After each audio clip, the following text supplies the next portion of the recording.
SIR में लंबी तादाद में नाम कट गया, उस पर क्या करें? कोई बात नहीं है, हमारे पास कम से कम समय है। हमारे पास समय है कि हम इसका सामना कर सकें, हम इसकी स्क्रूटनी कर सकें और जो कदम उठाने हैं वो हम उठा सकें। अभी तक जो SIR हो रहे थे वहाँ तत्काल सरकारें जो थी वो चुनाव करा रही थी और समय नहीं था लोगों के पास। हमारे पास समय है, हम इस लड़ाई को लड़ सकते हैं और आज सारे अधिवक्ता यहाँ एकत्रित हुए हैं, तो ये एक संकल्प लेने का एक मौका है कि इस लड़ाई को हम अंजाम तक पहुँचाएंगे। 2027 में कांग्रेस रिवाइव करेगी। हम यहाँ किस लिए आए हैं? आज रिवाइव करने के लिए आए हैं ना। तो जब आदमी बीमार होता है और उसके पास आप जाते हैं और आप पूछते हैं कि कैसा लग रहा है, तो वो यही कहता है कि अच्छा लग रहा है। लेकिन दुआ तो आपकी मिलनी चाहिए, आप ही को दुआ देनी चाहिए और ब्लेसिंग्स देनी चाहिए कि आप और जल्द से जल्द मजबूत हो जाओ, अपने पाँव पे खड़े हो जाओ और तेजी से दौड़ो। ये आप दुआ देंगे, आप लोग देंगे, आम जनता देंगे। सर वेस्ट बंगाल से हुमायूं कबीर की एक वीडियो वायरल हुई है, तो पहले बाबरी मस्जिद के निर्माण की बात कर रहे हैं। हुमायूं कबीर की तो गए हुए बहुत दिन हो गए, किस हुमायूं कबीर की आप बात कर रहे हैं? सर पश्चिम बंगाल अच्छा, वो पश्चिम बंगाल करोड़ का जो मामला सामने आया है, क्या किया है उन्होंने क्या किया? वहाँ बाबरी मस्जिद के निर्माण की बात कर रहे थे, फिर उसके बाद एक उनका वीडियो वायरल हो रहा है, स्क्रिप्ट वीडियो, जिसमें वो कहते हैं कि मौजूदा सरकार से उनकी बातचीत चलेगी।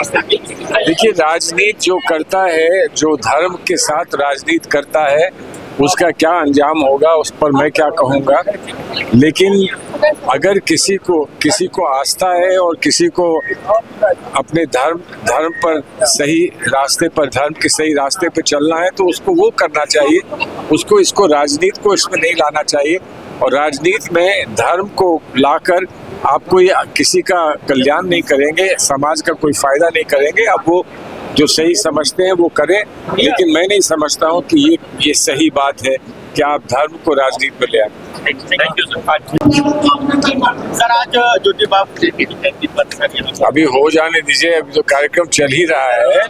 सर आप शामिल हुए हैं सर आदिवासी सम्मेलन में। देखिए, इसका लक्ष्य क्या था? लक्ष्य ये है कि एक महान आत्मा को हम श्रद्धांजलि अपनी अर्पित करें और उसी के साथ साथ उनकी जीवनी जो है और उससे जो प्रेरणा प्राप्त होती है, वो प्रेरणा हम लोग सब लोगों तक पहुंचा सकें, आप समाज तक पहुंचा सकें। और विशेषतः जो हमारे वकील हैं, जो हमारे अधिवक्ता हैं, उनके बीच में इस प्रेरणा को हम पहुंचाएं, क्योंकि जिस तरह से समाज का कल्याण महात्मा ज्योतिबा फुले जी ने किया था, वैसा ही कल्याण आज फिर अति आवश्यक है। और उसमें हमारा जो संवैधानिक व्यवस्था है उसको सुरक्षित करना और उसको सुरक्षित रखना हमारे लिए एक बहुत बड़ी चुनौती है आज के दिन में। यहाँ पर जिस तरह से संगठित होकर हमारे अधिवक्तागण इस चीज़ को कर सकते हैं, उसी को सही दिशा देने का एक प्रयास है ये।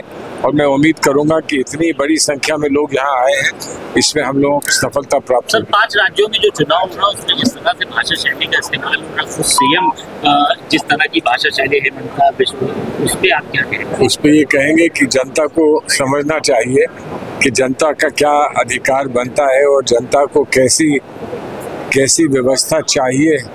और अगर वो व्यवस्था नहीं मिल रही है तो जनता फिर अपने मताधिकार का इस्तेमाल करके किस तरह से ये संदेश दे कि ये जो हो रहा है ये गलत है। अब ये समय बताएगा।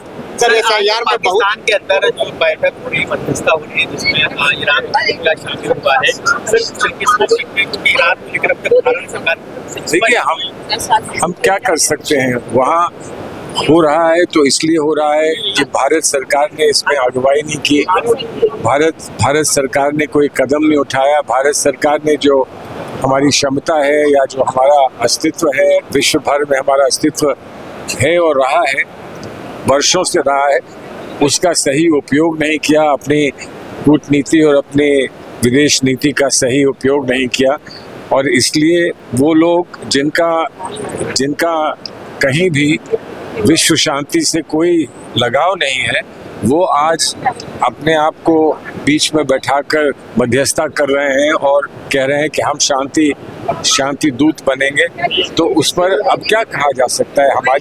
कमी रह गई ना कि हमको जो कर सकते थे, हमको करना चाहिए था, वो हमने नहीं किया। जयंती इसलिए मनाई जाती है कि उनकी स्मृति में उनके द्वारा दिया गया समाज के लिए जो योगदान है, उनका समर्पण, उनका जो त्याग है और जो शिक्षा उन्होंने उस समय समाज को दी, जबकि सबसे ज्यादा विपरीत परिस्थिति थी। जिस संदेश को लेकर ब्रिटिश हुकूमत के खिलाफ उनके ही कानून से और उनको परास्त करने की और लोगों को सुरक्षा देने का काम जिन महान नेताओं और जिन विचारकों के माध्यम से हुआ, उसमें महात्मा ज्योतिबा फुले जी एक थे। आज कांग्रेस के सभी अधिवक्ता, जो कि हमारे यहाँ का प्रबुद्ध समाज माना जाता है, जो हमेशा जनता और न्यायपालिका बीच में एक सेतु का काम करता है, न्याय दिलाने में उन्हें जो न्याय को वो नहीं पढ़ सकते, नहीं समझ सकते, उन्हें न्याय की भाषा में पढ़कर और समझाकर लोगों को न्याय दिलाता है, उन अधिवक्ताओं के सम्मान में आज यहाँ पर एक गोष्ठी, एक बौद्धिक विचार का सम्मेलन यहाँ पर हुआ। राजनीति हो या क्रिकेट, देश विदेश की ब्रेकिंग हो या आपके मोहल्ले की बड़ी खबर, सब मिलेगा एक ही ऐप में, सबसे तेज और भरोसेमंद। अभी डाउनलोड करें दैनिक भास्कर डिजिटल।